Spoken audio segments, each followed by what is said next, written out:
Hello, this is Sylvia Shults, your host for Lights Out. Welcome to the show. One of the very best parts about being a ghost hunter and a writer is the opportunity I have to meet interesting people. Sometimes they're people I've admired from afar for years. I got the chance to chat with two of those people recently. I have a real treat for you guys all out there in electron land, so gather around the soft glow of the computer screen and let's go lights out. Once upon a time, there was a young horror writer named Sylvia Shults. She read every creepy book she could get her hands on, and quickly decided that third person was going to get old fast. One day, I picked up a lovely, thick, chewy-looking novel called Bad Things. It was written by an author named Tamara Thorne. It rocked my world. I went out and scoured bookstores looking for anything else by this fabulous, gory, sexy writer, an author who pulled no punches, and who wrote with one hand on the throttle and the other wrapped around a Jack and Coke. She very quickly rose to the top of my "Where have you been all my life?" authors. Then I discovered that Tamara is also a ghost hunter. Again, world rocked. I friended Tamara on Facebook and started following her posts. A while ago, she posted a series of reports on the time she and her writing partner, Alistair Cross, spent in a cabin that was said to be haunted. I hopped onto the blog, devoured the posts, and then had the most awesome idea. It is my pleasure to bring you Tamara Thorne and Alistair Cross as they share with us their deliciously creepy story of their stay in a haunted cabin.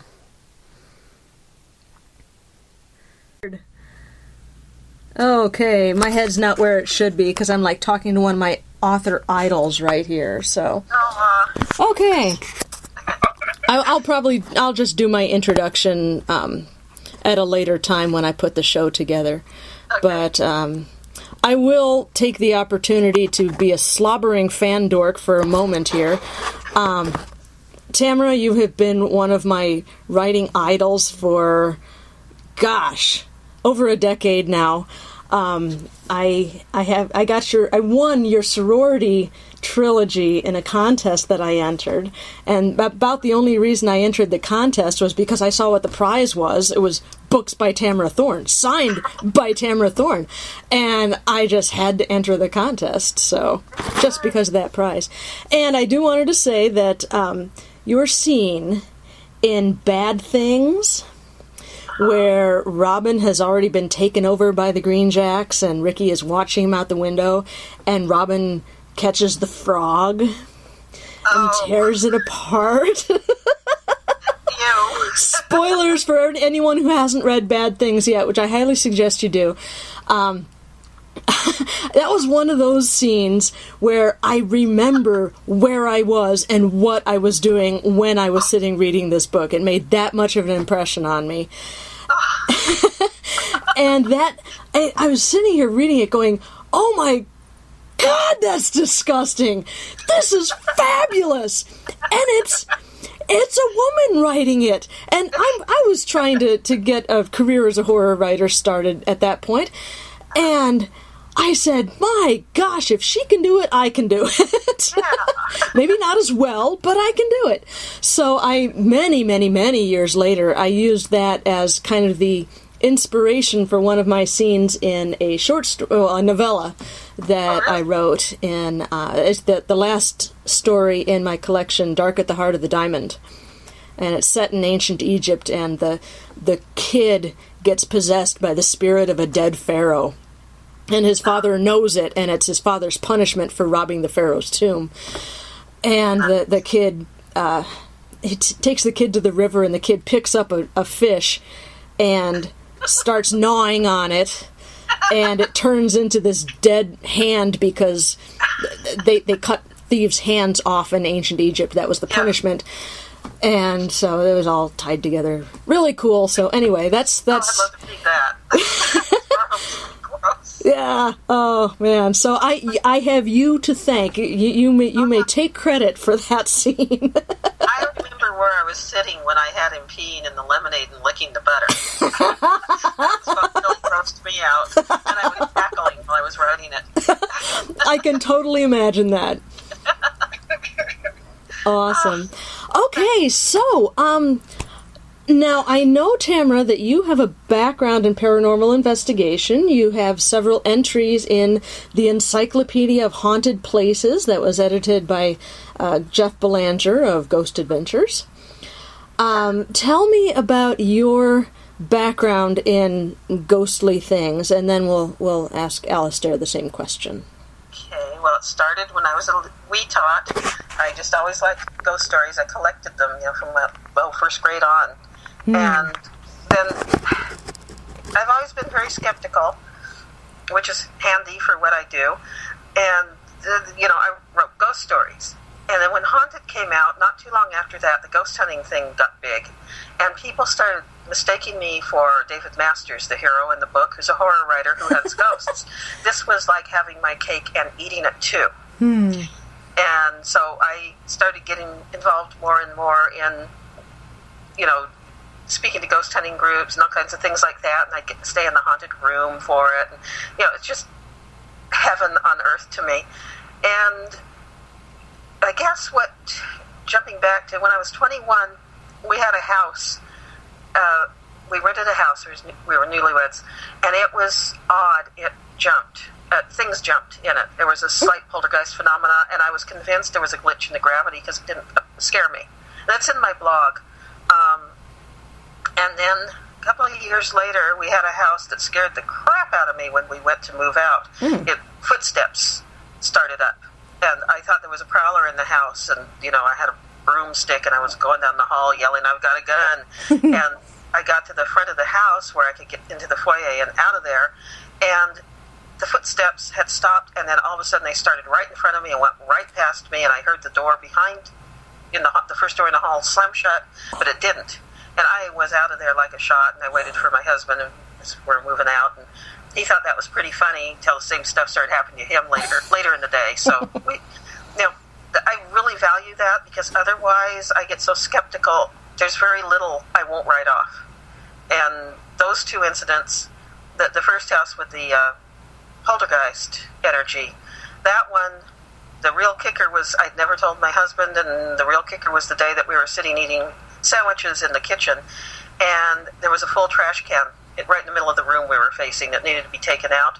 Well, it levitated off the ground maybe 2 inches and then just slammed down, and we both saw it, and the jaws dropped. Did you see that? And we still talk about it. Wow. So those things let me know early on. There is stuff that I can't explain, and I love that. I love the mystery. So that's pretty much it. I go to haunted places in order to just soak up the atmosphere for books, and I go to haunted houses when people ask me to, and soak up the atmosphere. And that's all. Okay, Alistair, I know very little actually about you personally, but what was your background in paranormal? Well, I really have none. Tamara approached me with the idea of doing this because we had already decided that we were going to write together, and we both have a fascination with paranormal and ghosts and things like that. And she approached me with this idea, and we knew at that point, we'd already decided we were going to write together, and we kind of were thinking we probably ought to meet, We probably should see each other, before we commit to this, And so it really was just kind of an opportunity for us to meet, and it was, and it sounded really fun. And I don't have any major inexplicable things other than experiences, other than a few things when I was little. I thought, I heard some things. I, kind of had a creepy house that I grew up in. At least I think it was creepy. Some of my friends thought it was creepy too, so it wasn't just me. But I've never been really closed-minded about it. And I'd love to experience something that made me, convinced that there's something out there. And so I jumped on this. Yeah, I meant to ask you, how did you guys decide to become collaborators? Well, like you, I was a big fan. Am a big fan. I have been since the 90s, and I decided several years ago that I wanted to be a writer, and I started writing, and I wanted to meet some of my heroes. So I started doing author interviews on my blog, and Tamara was one of the first people that I hit up about that, and we just really clicked, and it was pretty incredible. Wonderful. Fantastic. I'm sitting here with a great big grin on my face. I'm living vicariously. It was weird. For me, it was a really, really big deal. I mean, I'll never forget when she brought it up to me. I was just like, are you serious? Are you serious? I wasn't even sure I understood her. I just had to call her back. Yeah, well, we both hate telephones, and the thing is, we kept getting on the phone with each other, and the hating telephone rule went out the window. And we realized we were making up stories together before we'd ever talked about writing together, and we'd had some other experiences that were similar that put us in the right frame of mind to work together. Mm-hmm. And it was just, we could finish each other's sentences from the start, so it was sort of meant to be, I think. Oh, nice. Yeah. Too cool. Okay, well, the focus of Lights Out is about people telling about their ghostly encounters. So you guys went to a haunted cabin for a week, and you basically turned it into a writing adventure for a week. How did you find this cabin in the first place? A friend of mine from when I was a little kid and would visit my aunt and uncle up in Gold Country in Northern California. I'd known her, I call her Ellie here, just off and on for years. Someone she knows had bought a cabin and then had a lot of trouble with it. They didn't even stay in there more than a night. They were afraid, and it had a reputation. He got it for a song. And so he was looking for somebody to go in there and tell him whether it was haunted or not. She knew I liked to do that, so she mailed me, and we ended up doing it. And the only thing was we couldn't take pictures or give any names or any locations, that kind of thing. Yeah. But who cares? It was a haunted cabin. Yeah. So that's how it started. Okay. So what gave you guys the idea to take a working vacation there? Being asked to do it. Okay. Yeah, and wanting to meet in person, face to face. Yeah, it's no fun. Oh, that was the first time you had met face to face? Yeah. Oh, cool. Yes. Yeah, we didn't want to. It was a good excuse to meet, and I'm forgetting what I'm trying to say. When you get invited to do something like that, you really don't want to go to that alone, because your imagination's probably going to take off, no matter how skeptical you are. Mm-hmm. So I needed somebody with me, and I knew he was very level-headed, and I wanted to meet him in person too. Plus, we just started working on our first novel together. I think that's when it turned into a novel, because it had been a short story, then a novella. Oh, nice. At the cabin, it became very long.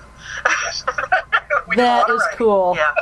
So you found inspiration there. That makes my writer's heart glad. Well, we found more, because when we had first been talking on the phone, the story we accidentally made up before I realized, hey, maybe we should try something together, was about a haunted cabin. And here came a haunted cabin, and so we have something about a haunted B&B in the mountains that we're working on, and this ended up giving us some inspiration, which is part of the reason we don't know a lot about the actual instance there. We decided not to find out after the fact. We just know a little about what went on in the cabin before, So, we'll find out eventually, but we don't want to know yet. I can understand that. Very cool. So, what I would love for you to do now is just tell me stories from that week. Okay. The front bedroom. Yes. Boy, was it nasty. Yes. It had supposedly this was one of the few things we knew in advance. Supposedly, someone had died there. I think it was the 80s, maybe the 70s. I think it was the 80s, though. An indigent. It had rafters, exposed beams. And it was just this little cabin. It was, 2 bedrooms, a big living room, a little bitty bathroom between the bedrooms, and a kitchen behind the living room. And this front bedroom, Ellie took us there, and she wouldn't walk in it when we got there. And we did, and it felt like static electricity. She asked us if it was cold. We said no, but it did feel, all your arm hairs raise up because you're in a static situation. We felt that day. Wow. And I don't think that first day we noticed much else, but we didn't go exploring. She left, and what did we do, Alistair? I don't remember.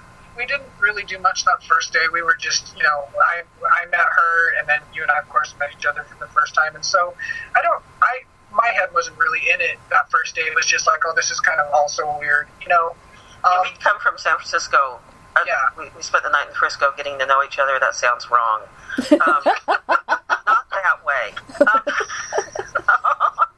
And so, we were just talking the whole time getting there. So, we were kind of tuckered out, I guess. Yeah, Ellie she did not like the front bedroom. I thought that for the most part, the whole place was really cozy. Yeah. But when we did go back there, it later on, of course, really... It's the next day, Yeah, the next day was when I started feeling like it was kind of creepy back there. That's when it started getting cold. Yes, it did. It really did. It was weird. Yeah. The first day, there was running water, but only cold water. And they no electricity, but they brought a generator up, but it wouldn't run. It just kept turning off, even though it was pretty new. And we had all the usual battery drainage problems start just almost immediately. He had just switched to e-cigarettes and was pretty dependent on them at that time. And it kept going out. He had to keep going out to the car to recharge it. Oh, so wow. full to charge. Yeah, the batteries, and the interesting thing is the same battery that I was using there. I thought, well, maybe the battery's bad. Well, it wasn't, because when we got back, but it was holding a charge for only like 5-10 minutes. And granted, I had just quit smoking, so I was hitting it pretty. But we didn't take our computers in, huh? Sorry. We didn't take our computer. We always do that. We didn't take our computers in because we were afraid of, electrical anomalies. Yeah.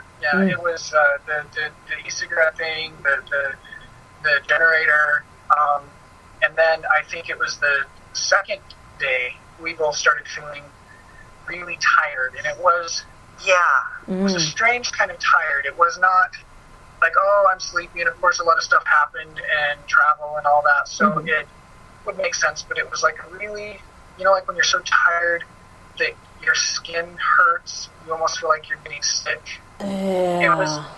It was like that. Like I could just sleep, and yet I wasn't getting sick, We were nodding off for no reason at all. It was very, and I remember my cheeks being really warm, like I had exerted a lot of energy. We both had red cheeks. Yeah, and we were doing anything. But it was just, that was really strange, and that started kind of bothered me. That was pretty creepy. But it made us explore the cabin more. That was when we went back in the front bedroom, and it was really cold. And one thing we forgot about was we had brought salt with us. Good. Yeah, to use before we left. To salt the whole cabin and try to neutralize it some. Sure. We went. We went into town that day, didn't we? Yeah, we did. Yeah, we went into town and had lunch to wake up. We were fine once we were away, and we took all our stuff to our phones to charge, and Well, and that was the interesting thing too. When we would leave to go into town for food or showers or whatever, we'd perk right up. Like I would just feel fine. I would get back, and within half an hour or so, it's like I just want to go to bed. It was just so. But once we finally remembered, well, when we went into town, we stole a bunch of salt packets at the restaurant and put some in our pockets, and that did help. It helped a lot. That did help. Oh, cool. Yeah. That always seems to help. I don't know why. It's supposed to be a neutralizer of some sort, but the batteries dying constantly, us falling asleep, the increase of the cold in that front bedroom, it's like we came to the conclusion that maybe we were being drained. Sure. And the other weird thing about the place we should mention is there weren't any birds, and this was in the woods. Mm-hmm. We took a mile walk along the road, and about at the mile point, we heard birds again. Oh, wow, a mile away? Yeah. Yeah, I could be exaggerating. It might be 2/3 of a mile, but it was a good... It was pretty far. Yeah. And the whole time we were there, we never heard anything. We never heard any birds. It was so strange. Yeah, and also the sense of direction was all gone, and I think that's why there were no birds. Yeah. The brain was being affected, and the cabin probably sits on some kind of weird ore or something. I don't know. Yeah, I wanted you to mention that when you had gone out for a walk and you had trouble navigating your way back to the cabin. Oh, in the woods, yeah. We went sort of late in the day, and I was making these little rock arrows, being Girl Scout, and but we had water and flashlights, and we left the kerosene lantern hanging by the back door of the cabin, and we stayed in a straight line. But suddenly, as it was getting dark, and we were being stupid being out that late, but we were anyway. We couldn't see the cabin all of a sudden, and we really were starting to think we were going to be stuck in the woods all night. But we finally saw the light. But we found a tree, and we never found it again. We thought it was very near the cabin, though, because we saw the light again after that. It looked like somebody had carved. It might have been a pentagram, but we're not sure. And that was interesting. And then we found an altar later on, or at least I think it was. It was a circle of stones, but they were flat, and there obviously had been no campfire there. And there were some stains like I'd seen before. When I wrote Eternity, I went to Mount Shasta, and there was an area where we kept seeing little rock altars with bloodstains all over them. Oh, my. Yeah, it was gross. And I'd seen that big bear, too. But, yeah, that was... I would imagine the birds stayed away because the oars messed up their sense of direction, because it sure messed up mine. Normally, I always know north and south, and I get queasy when I lose it, and oh boy, did I lose it. Fortunately, I didn't lose my lunch, though. Oh, good. That would have been disgusting. Like bad thing. Well, Stan, you puked.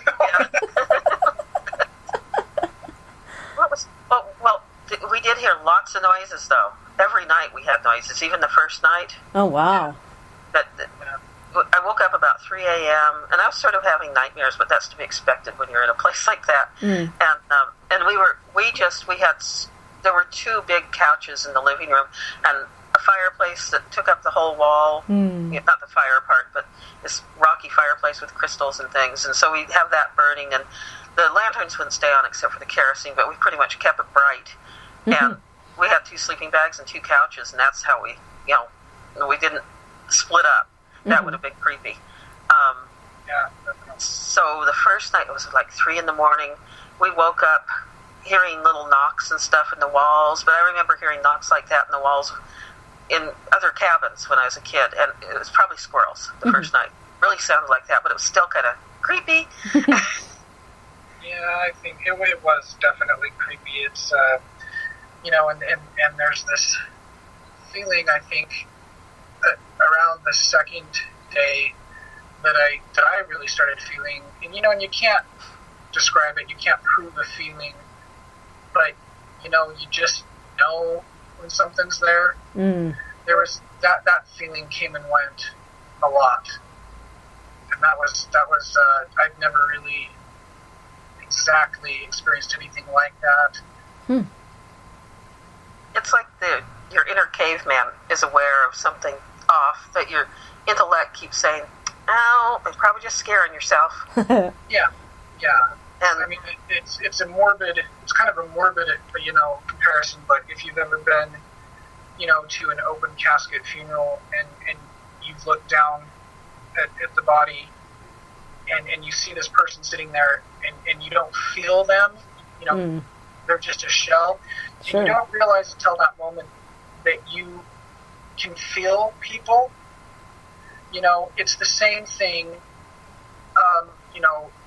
when there's something there that you can't see. You're not aware that you can really feel it until you do, and then you're like, something's here. I have never heard it explained that way, but that's really something to think about. Well, yeah. Yeah. You can't tell, you can't prove anything like that, but you feel life. Yeah. You feel it, whether you know it or not, and likewise you feel the lack of life. And there was a definite sense of something besides us there. And it wasn't constant. It wasn't constant. It came and went, but it was weird. It was really strange. It was. It was. I never could have stood that place alone, but with Alistair along, I could be very brave. I'm very macho in these situations. Yes, you're the one with the experience, so you have to be. Yeah. Like a girl, but that's okay. No, you were great, and you explained that really well. There's a dark energy there of some sort. I say dark for lack of negative energy, something. Yeah, And it wasn't pleasant. no, and that was also the day we saw the cuckoo clock for the first time in the back bedroom, and we found the suitcase back there. Yeah, and we were exploring all the rooms, and there was a suitcase up on top in the bedroom. An armoire thing, standalone. Yes, and I brought that down and picked it up. There's a bunch of stuff from looked like the 60s, Yeah. old magazines and a calendar actually from I think 1964, I believe. Yeah, I think so. And there was a McCall's magazine, and I looked in it because I remembered the paper dolls from it, and it had been cut out. That page was gone. You could still see where the page was, because I had those at that age. And then the blue dress looked like from the 60s.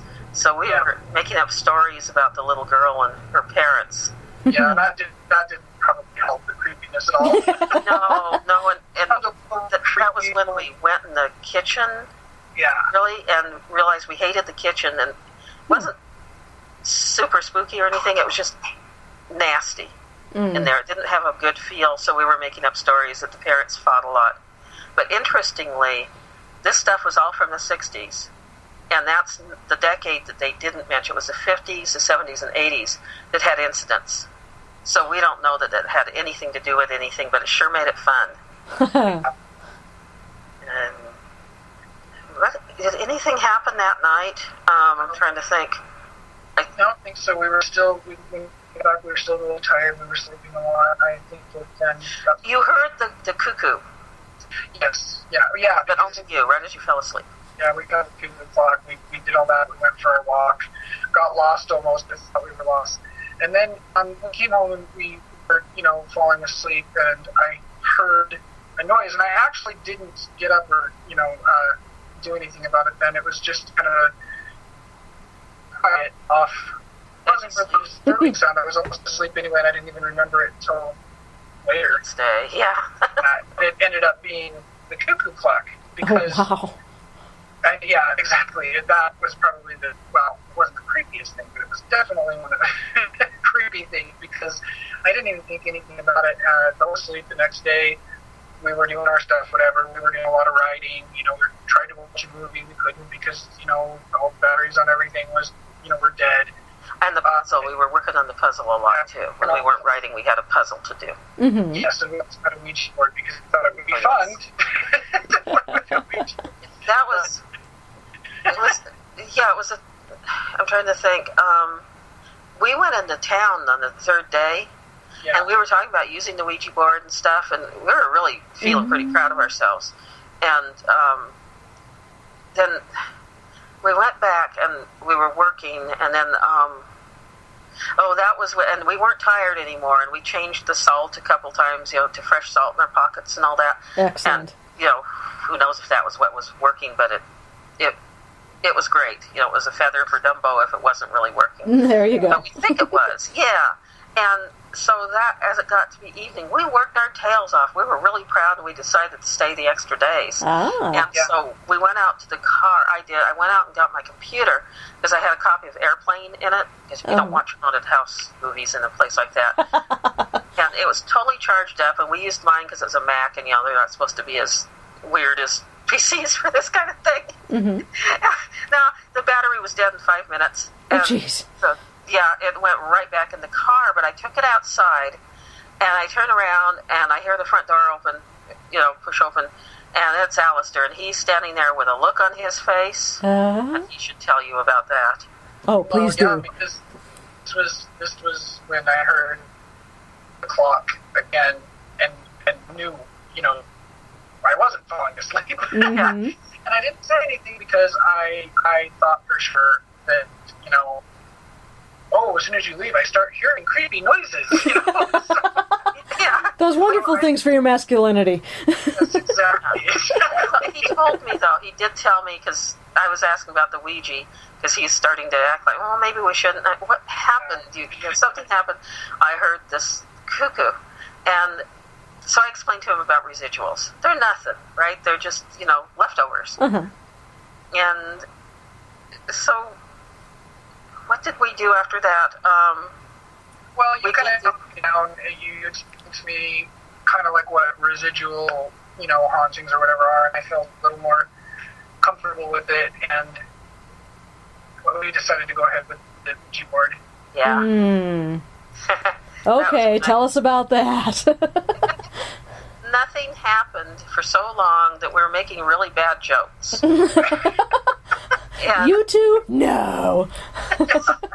No, we're very serious. It was, let's call Zorro, let's call Robin Hood, because we were bored. And also, if you get silly and lighten up, things may happen because you're not so anxious. Mm-hmm. And they did. We just nothing was happening. We took our hands off the planchette, and it appeared to shift several inches. It did move, and at the time it was, oh, holy cow. And now we're not so sure that we didn't move fast and make it move itself. Mm-hmm. We don't know. But well, I think it was moving. It moved because we were, is anybody here? Is anybody here? Is anybody here? Then and then it moved, and I believe, I believe it was moving towards yes. He might be right. He very well might be right, but there's just no way to be sure. Right. We weren't filming it or anything. It was creepy, and then this was the same night. Then guess who else heard the cuckoo? Plain as day. Mm. And it was like what was creepy, and I was trying not to say it to Alistair because I didn't want to spook him, but all these horror movies are going through my head, like lines from Haunted. The house is waking up. It's growing in energy. It's alive. Mm. And so I was trying not to say that, but I was sure thinking it. Wow. So we heard the cuckoo clock, clear as crystal clear.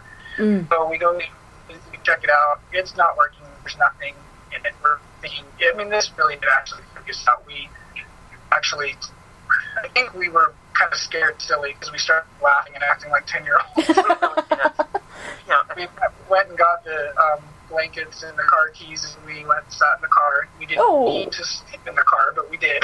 Oh. And we had the best sleep that we had there. But yes. we in the car? Oh no. Yeah, it's my Subaru. It's not that big, not for a 6-footer. And we just had this one big blanket. And at first we were so spooked, we were giggling, and we even had our heads under the blanket, and with a lantern or flashlight in the car that we hadn't brought in. And it's like, and we had also noticed the front bedroom was really creepy still, very cold. Mm-hmm. Yeah. But that was earlier. But we fell asleep, and then we woke up like 9 in the morning. And that was when we really noticed the. We noticed it before, but this is when it was really kind of creepy that there were no sounds from birds. Because, that the clock thing, we thought, maybe it's a bird, who knows. But then we wake up in the morning and we're listening for it, and there's nothing. There are no birds. And that was just the strangest thing. I don't even know that I necessarily would have noticed it had you not really pointed that out. Actually, it was just weird. There was no life. Well, I was real aware of that because of like eternity and all that. I love writing about elemental energy, and that's kind of what that translates to. Mm-hmm. And and we even sat on the porch for a while that morning after we changed our salt packets. I don't think that anything living wanted to be near that place. That's what I think. Oh my! And we explored the whole cabin again that morning, and because we'd gotten silly the night before and turned into 10-year-olds, we weren't taking it terribly seriously, and it was a residual sound. Nothing had moved. The clock was still covered with dust. It was just nothing had happened. So, we decided we needed showers at this point. So we drove to the Outfitters and where they have showers and stuff, and cleaned up. Then we went to town and got food, and because that was the fun part, we had all kinds of food. We kept going into town for food. It was like a 20-mile drive. We didn't care. But then we got back to the cabin and started working again. This was like the fourth day, and we weren't using computers, of course, so we're writing by hand and just writing like demons. That sounds like bliss. It was, and I think part of it was we were kind of nervous, so it made it really easy to write. I know I always write really fast at airports, too, when I'm kind of anxious to get out of there. But it worked like that there. And it was bliss, except for the lack of electricity, or even just an old-fashioned typewriter, because we had to read our writing back after we left the place, and that took a couple nights. So I think that day. That was the first time the door closed. We decided to go for a walk, and it was kind of stuffy in there, so we propped the door. Alistair found a big old pine cone, and he shoved it in the door and propped it open, but it was lightweight. And we went for a walk to see if we could find those stone arrows I'd made, or that wood with the carving. Couldn't find a thing, but we were really smart.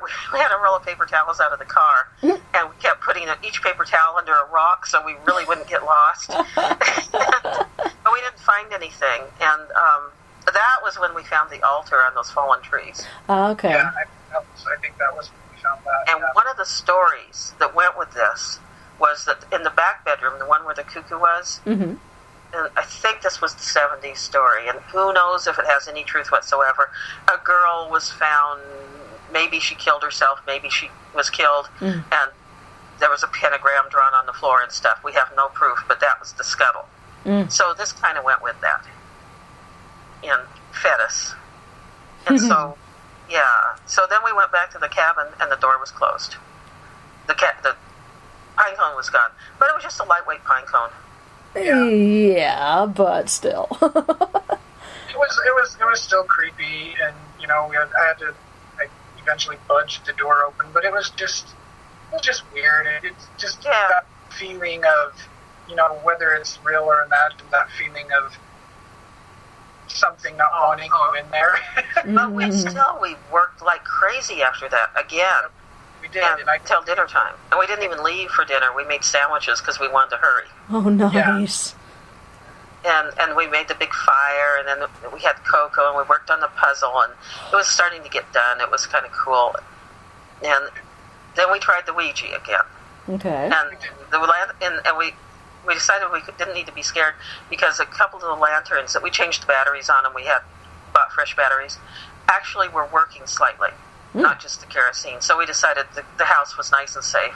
So we do that again. And Alistair had an interesting idea, and he should tell you. Okay. My idea? What idea? About the stuff in the suitcase. Oh, right. Sorry.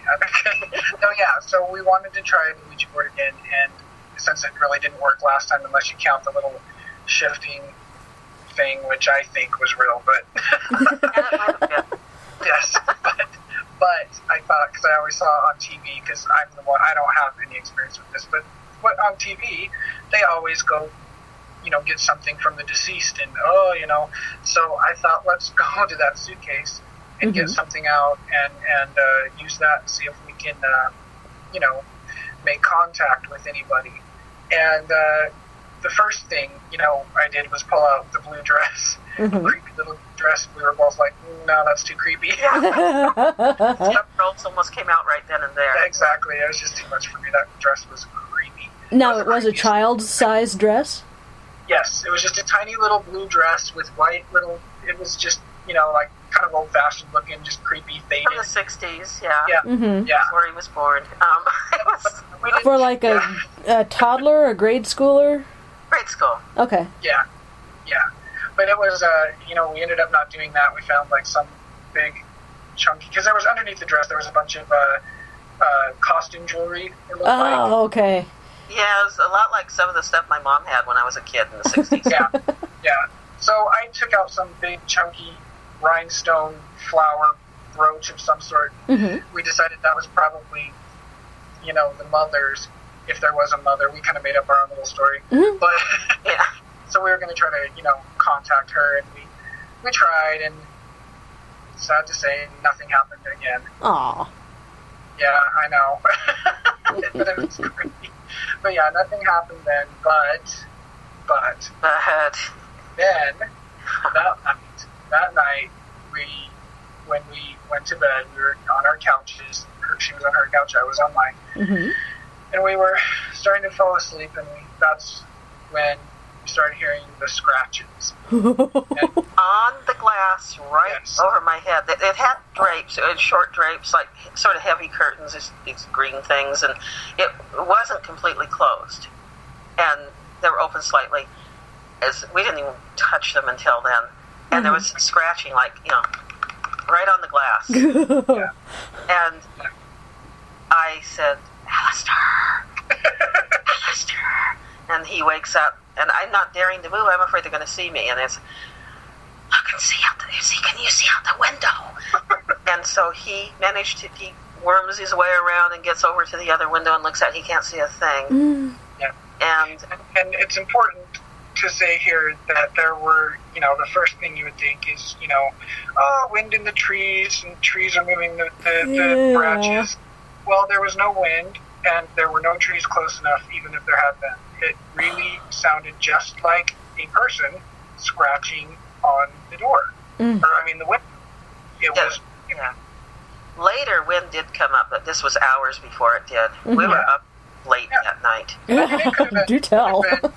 Blowing 30 miles an hour wind, 30 mile an hour winds. It wouldn't matter. There were no trees close enough to do that. They couldn't touch the cabin. It had, they're trimmed back, so, it's fire hazards. I guess. I assume. So I go and I check, and I don't see anything, and then there's this other, weird element to it. It's like once you start, to go look, it stops.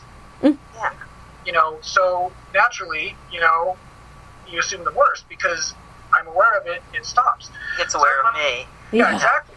Exactly. Yeah, so It knows I know. Yeah, exactly. There's nothing there, so I go and lay back down, and it was quiet for a while, and then it starts up again, and this time it's even a little bit louder. And I was scared, actually. We both bolted upright. We really did. I actually got scared, and I actually felt mad because I don't like being scared. No. We were both swearing. I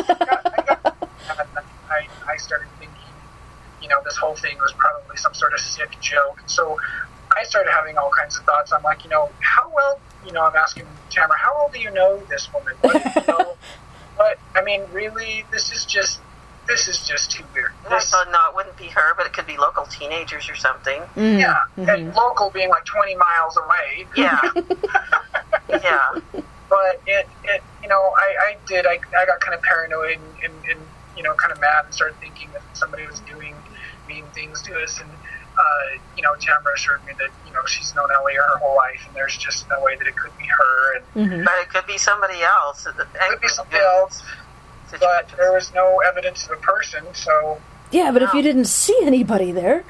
Well, there's a chance it could be a bear. I hate bears, and he was teasing me about bears, because maybe it's a bear. Yeah, like, you would have been glad it was a bear, and that's how I knew. That's part of the reason I started getting really so scared, is because she hates bears, and she said, I hope it's a bear. And I'm like, oh my god, we're in deep crap. I thought the same thing when I heard that come out of my mouth. We'd look outside nothing there, and we'd hear that every time we start to relax a little or get quiet, it would start again. So it was like it knew, and we wouldn't see anything. And then I don't know how much time passed, but we wedged one of the sofas up against the front door, and we put a chair under the kitchen doorknob. And made sure everything was closed up, and then we put our sleeping bags on the floor in front of the fireplace where nobody could really see us through the couches or anything, and we just kind of sat there with pieces of firewood in our hands to bash whatever it was. Because now the wind did come up that night, but tell her, Alistair, tell her about all the noises all night. They were everywhere. It was, and basically, we would hear, the most thing that we heard was the scratching, and it seemed to be at the windows. Also, it seemed to come from the door. We heard right on the front door, this scritch. Right, yeah, it was really creepy. I kept thinking of, Salem's Lot, when that voice was at the hospital window. It wasn't quite that bad, but and the hook is outside waiting for you, everything. And but so, we kept telling ourselves it was humans. Yeah, or there was still the hope that it was there. or rodents of some sort, because but it was pretty much all night long. I think we both kind of slept somewhere in between sleeping and waking all night, because every little noise that I would hear, I was just wide awake, and it went on and off pretty much all night long. At dawn. It sounded had a really deliberate sound to it, and that's what creeped me out. It wasn't. It was, yeah. It didn't sound really random. It sounded deliberate, and that freaked me out.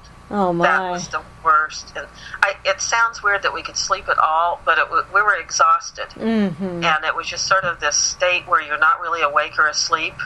Yeah. You're almost numb at that point, and it just we were locked in the cabin. It was, like a fiction story. It was hysterically funny after the fact. But at dawn, we did fall asleep for a couple hours, so we weren't totally screwed up. Okay. Yeah. After we got up for a while, we went back to bed, and then we got up. We started working again. We went outside. We went outside, and this was me.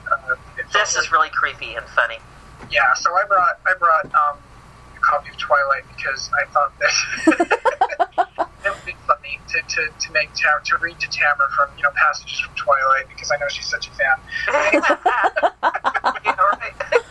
So we decided to prop the door open and go for a walk, and I put the book in the door to and he did it well this time, not like the pine cone. Right, yeah. It's a little more substantial than a pine cone. Yeah, exactly. And when we went and looked around, we just went and looked around. We looked for footprints and things and tire tracks, but there had been some wind by morning. There was nothing. And we realized the owner had a teenage son, so it could have been him and his friends, or maybe somebody homeless messing with us. We just didn't know. Something that weird all night long. And no giggles? No giggles. No, it was not funny, whatever it was. It like I said, it felt so deliberate, and it was not trying to be funny. It didn't feel like. It was like Wendigo's. I can't ever say that right. Wendigo stories. Things like that. Out in the woods and the elements, and it just, maybe it was in. I know that rodent noises and things like that can become incredibly loud. I had a field mouse in my bedroom off a sleeping bag when I was a kid, and I swore there was something the size of a giant rat in there walking around. And that was just a little itty-bitty tiny field mouse. And so we know that can happen, but it sure was deliberate. And scary. It's making the hairs rise on me thinking about it now. Oh, yeah. So then we decided to go back in, right? And we don't see anything. We decide to go back in, and the door's shut, and the Twilight book is gone. And I swear to God, the Twilight book we never saw again. I have no idea. I still joke about it. I'm like the Twilight-loving ghost. I don't know. The book is gone. We never saw it again, and the door was jammed shut again. So I had some pretty sore shoulders by the time this was all said and done. But we got the door open. And it was just out of plumb, I guess, because the key wouldn't open it either. It wasn't locked. I tried the key. Uh-huh. Yeah. But it was, and we looked all over for the book several times. Yeah. Never found the book. So we got inside, and Tamara says, let's salt it again. So we go through, and there was a few dishes there, like up on the highest shelf. There was like a couple little plates and some coffee cups or whatever. And so we took the salt, and redid it on the. Oh, we hadn't actually salted the cabin yet. We were only and I think we'd salted like the doorway to. That's what you're talking about. We'd salted the doorway to the creepy room that night that we were so afraid of it. Ooh. Yeah. Good call. We hadn't done everywhere until now. We did all the doorways and all the windowsills. Everything felt better except for that front bedroom was never. That place always felt a little bit creepy to me. Mm-hmm. And it was too. We joked, we should just put the food in the front bedroom and then we don't need to go get ice. It was that cold. It really was. After the first day, it just my. stayed colder and colder. Mm. Yeah, it's weird. But I always think of cold spots sort of as energy drains, and this, if that's the right thing to think of, this was one giant energy drain. Mm. Yeah. And it was creepy. Oh, but we had the puzzle, Alistair. Yeah. And we went back in. She'd been working on the puzzle a lot more than me. I don't have the patience for puzzles too much, but she made pretty good progress on it. And this was when, after we got inside, we salted the place, we worked for a while, and said, let's go for a walk, We did hear a bird, and this was before we went. We heard another bird noise, and we thought maybe it could be the cuckoo clock, and we didn't know, so we were like, by then we were just like, I don't even care anymore. I just forget it. It's a bird. even if it was the clock, we're gonna go there and stare at it, and it's just gonna sit there. So who cares, But we were also really tanking up on junk food at this point. So we went. It's the sugar talking. Yeah, it was. Yeah.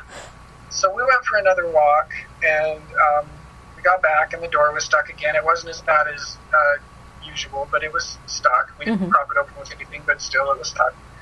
We got in, and the puzzle, and the potato chips, and the soda cans were everywhere. Yeah. Oh. And so this, of course, Tamara says, squirrels, and I say ghosts. Squirrels, I say, really? Yeah, I really felt something creepy at this point. Again, going back to that feeling, when you sense someone, it's just a certain sense that you have. Mm-hmm. It's like we walked in and I just felt it. I'm like, somebody's been in here. It was just creepy. I felt that too, but because it was potato chips and we hadn't left food out before, we'd always put it back in the hamper. Mm-hmm. I just thought, okay, we left the doors open. There's critters in here. We knew they were in the walls anyway, at least the first night. Yeah. So, raccoons, squirrels, whatever. Mm. And if we hadn't had the food out, though, I would be whistling a different tune. I choose to think it was critters, but I don't know. Yeah, it could have been, but it could have been. I mean, there's no way of knowing, but we cleaned everything up, and this was my idea. I was really proud of myself. I was feeling really brave at this point. I said, let's do the Ouija board one more time, and let's do it in the front bedroom. This was like the night before we left, and we'd already salted the place, or we were planning on leaving, I should say. Mm-hmm. So he said that, and I was shocked. Yeah, I was up for it. I was feeling brave for some reason. Probably just because, I'm like, either do it or don't, what's going on here? My attitude's always like, when are you going to be back to do it the next time? Right. And if you don't know, just go ahead and do it now. Yeah, exactly. I didn't want to wait, Yeah. But, again, nothing happened with the Ouija board. I don't know. I guess I just didn't... nothing happened with it. But that was when the room got really creepy. Even creepier. Mm-hmm. It got really, really creepy, and I started feeling really like, I just want to get out of here. I'm done. I mean, it got dark. We had light, and it got dark.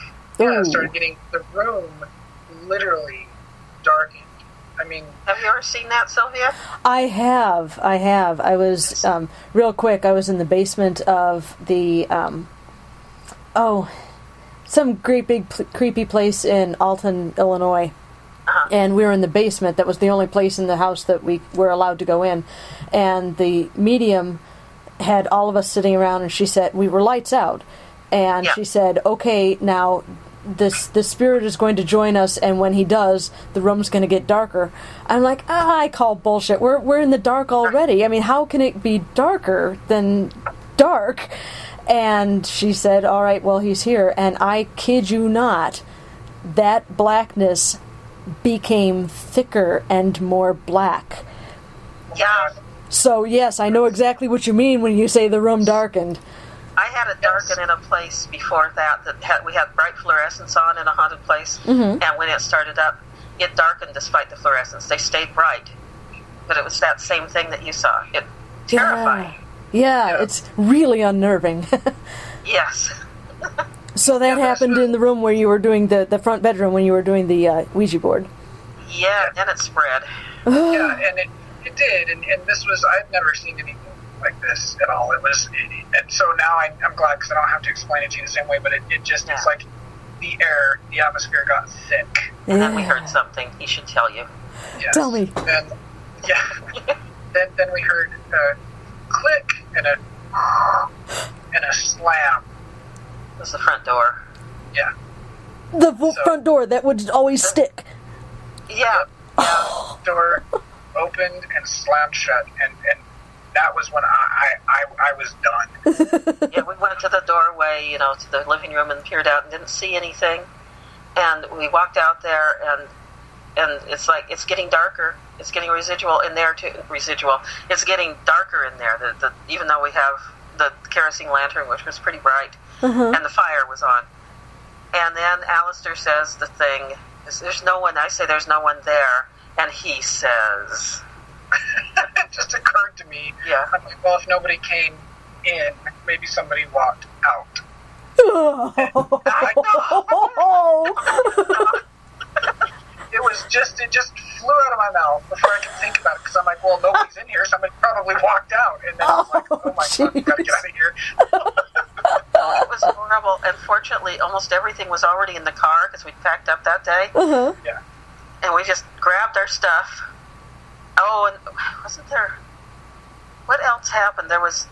We stayed in there a few minutes in the living room, right? Because we'd never had trouble there. Yeah, but it changed. Minutes, and you basically said, okay, this is where the best, writing comes from. Yeah. Sit down and close your eyes and just feel the atmosphere, feel the, emotional charge of the room. Sure. Let your mind go. Yeah. Yeah, and we did, and it got really creepy. It was just a really eerie feeling. That's when it really started, really feeling thick. Mm-hmm. And like charged, like electrically. It was just unreal. And then we just got our stuff and left. There was one more noise. Remember? That's what made us run.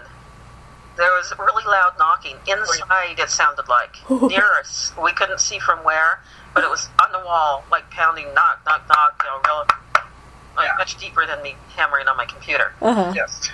It sounded like somebody took a fist and was hitting the door, except for it wasn't really coming from the door. I don't have any idea where it was coming from, but that was in the middle of our, let's absorb the atmosphere and really remember this. Because we'd already written off the door slam, and I'd been... The place where I had lived in my early 20s, where there was the sound of footsteps and all that, that had that door slam and nothing had moved. So he knew that story already. I told him earlier in the week, and it was already, no, it didn't really move. We just heard the noise. It's a residual. Let's sit here and absorb the atmosphere just a little more. And then... it was just I think it was just 3 or 4 really loud hits. And that's when, we were just on our feet. And we didn't even say anything. You started grabbing what you could. Yeah. I put the fire out. And we were gone. Yeah, it was like, we got in the car and I said, we can be at the coast in 2 or 3 hours. And we drove. Oh, man. We did. It was great. It was. Wow. Looking back on it, it was great. And it was, was a really good experience, but it definitely opened my eyes, because I didn't really expect anything. I just, who knows? But it was creepy. Oh, fantastic. Wow. What a great set of stories. That's awesome. Oh. Yeah. We lived to tell them. Exactly. Too Exactly. cool. And the worst part of it is we got back and I'm thinking, I wish we wouldn't have done so much writing, because then we had to put it all onto the computer. Yeah. But yeah, it was definitely creepy. We never could say for sure what, was going on, or whether, how do you say, gave a report. How do you say, well, it's definitely haunted, or no, it's not, or we think, or we felt. Yeah, we couldn't say for sure, but we said you need to have a geologist come in. There's probably something, on the land that's making it worse. Mm-hmm, mm-hmm. And, when otherwise we were kind of, and we said, we'll talk to you again. And no, we don't want to hear anything until we talk to you again. Right. Exactly. And, the further you get away from it, the further I get away from it, the more I have rationalized all of these things. But the one thing that I try to hold on to is that feeling, that knowing at a cellular level that you are not alone. Yeah. Sure. Oh. Yeah, I know you know what that feels like, too. Yeah. Been in a few of those, and I know you have, Sylvia. Oh, yeah. Yeah. There's nothing like it, is there? Oh, there isn't. It's wonderful. It is. I like it. I'm one of those weirdos, I guess. Okay, so if people want to read the entire story, all of these blog posts, what's an easy way for them to get to the blog posts? The fastest way would be to go to either one of our websites, because our websites... Yours, Alistair, yours has the best. Oh, we both have links to it, but you actually okay. have it on your website? Yeah. I have on my website, which is alistaircross.com, I actually have a link that goes directly just to the haunted cabin stories, and it's the link that it says haunted cabin, so you click on that and you'll go straight to it. And yeah, I think that's where that's the way I got to it. Yeah, and that's ALISTAIR cross.com for everyone who's listening. Yes. Okay. And Tamara Thorne's is just tamarathorne.com, and she's got her stuff together too. And anything you need to find, you'll find there. Yeah. Yeah, but his is the best way to get directly to the thing. Cool. And speaking of finding things, tell us about Grandma's Rack. Woo! It will be out this fall. We've written it. Now we're letting it sit while we write something else. Cool. And then we'll go back to it and do the rewrite. And it's a horror story. It's our first collaboration. And now we're working on our second and third simultaneously. Oh, brilliant. We like getting together. Yeah. Yeah, that's more stuff you can find on our website. It'll be out later this year, and we also have a paranormally inclined serialized erotic novel coming. Well, it's serialization, so a series of installments coming out in ebook starting this summer. So that will actually be out first. Okay. Yeah, little dark shadows in there and a lot of sex. It's called Belinda. Yeah. Alrighty. Yeah. Very so cool. Grandma's Rack is about witches and wars, and you'll see that if you just check either of our websites. It explains it. Or our Facebook pages. And it's all there. Wonderful. All right. Well, I cannot tell you guys what a treat this has been for me. Thank you so much for gracing my little Lights Out show with your presence. I really, really appreciate it. Thank you. We really enjoyed ourselves. Good. Yeah. Good. Love your show. Yes, it's great. It's great. Thank you. Hey. For hours. Yeah. Cool. And I still had the recorder going when you said that, so that's pretty awesome. Haven't turned the recorder off yet.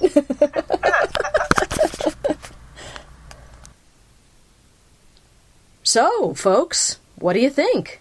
Was the cabin haunted? Or were those woods inhabited only by very ambitious squirrels? I encourage you to read Tamara's and Alistair's blog postings of their adventures. The best way to find them is to visit each author's website, tamarathorne.com, that's Thorne with an E, and alistaircross.com, ALISTAIR cross.com. And if you'd like to leave me your comments on this show, please visit me on Facebook at Fractured Spirits or at Ghosts of the Illinois River. I can't resist sharing one more Tamara story.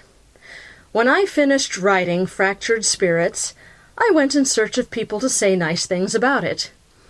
Tamara kindly wrote a lovely blurb for the book, which read, in part, I consider this book a must-read if you're into stalking spirits. It's open-minded, full of wit, and loaded with information. I hope Shults, who exhibits an innate understanding of this field, writes many more of these books, because I want to read them all. Those words meant a great deal to me, and I thought they were well chosen, because, after all, I've read everything that she has written. Thank you so much for joining me. This is a very special show for me, and I hope you enjoyed it even half as much as I did. Do look up Alistair's and Tamara's work. Trust me, you'll be glad you did. And you can always find my books at darkcontinents.com. Keep an eye out for Grandma's Rack, coming soon from Tamara Thorne and Alistair Cross. Next time on Lights Out, we're going to be looking at what it's like to live in a haunted house. I hope you'll join me next time we go Lights Out.